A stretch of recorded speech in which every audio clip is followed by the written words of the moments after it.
Welcome to English Podcasts. Relax and enjoy your listening practice.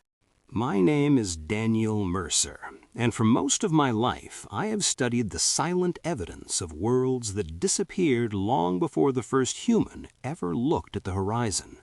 Fossils, bones, fragments of ancient life buried in stone.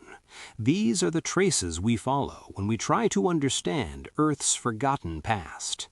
But sometimes the past does not come to us in pieces. Sometimes it leaves footsteps.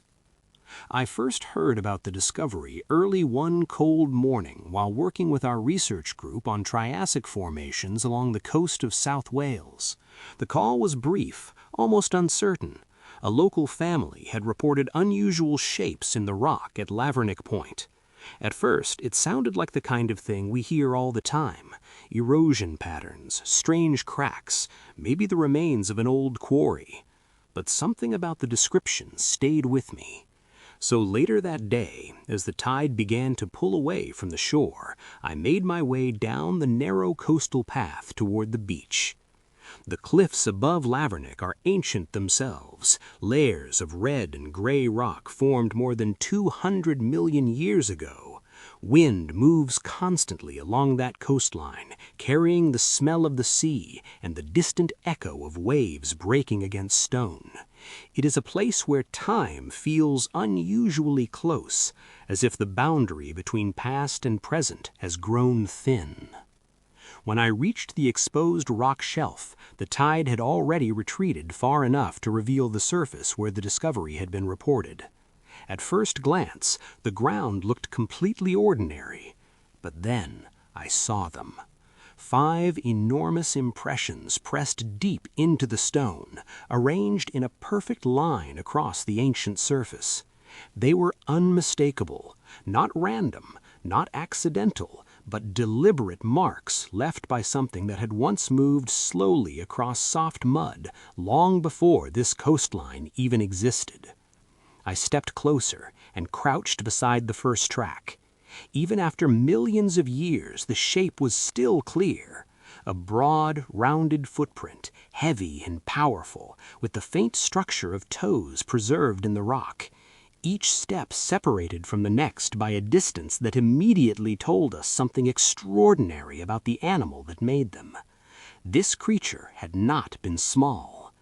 Based on the stride length and the depth of the impressions, we knew we were looking at the tracks of a large Triassic dinosaur, most likely a Camelotia, a long-necked herbivore that lived more than 200 million years ago, during the earliest age of dinosaurs. But what struck me most was not the size of the animal. It was the movement, because footprints capture something that bones cannot. A skeleton tells you what a creature looked like. A footprint tells you what it was doing. Standing there on that cold Welsh shore, I could almost see it in my mind.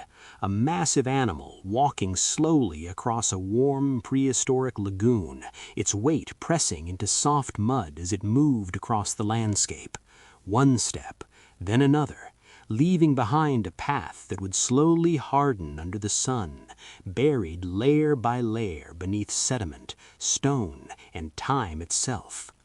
200 million years passed.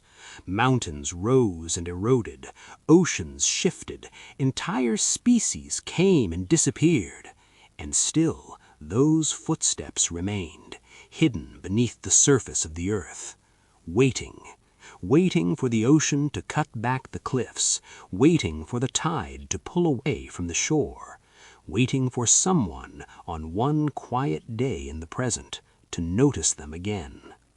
I placed my hand inside the ancient footprint and felt the cool stone beneath my fingers. In that moment, the distance between our world and that lost age felt impossibly small.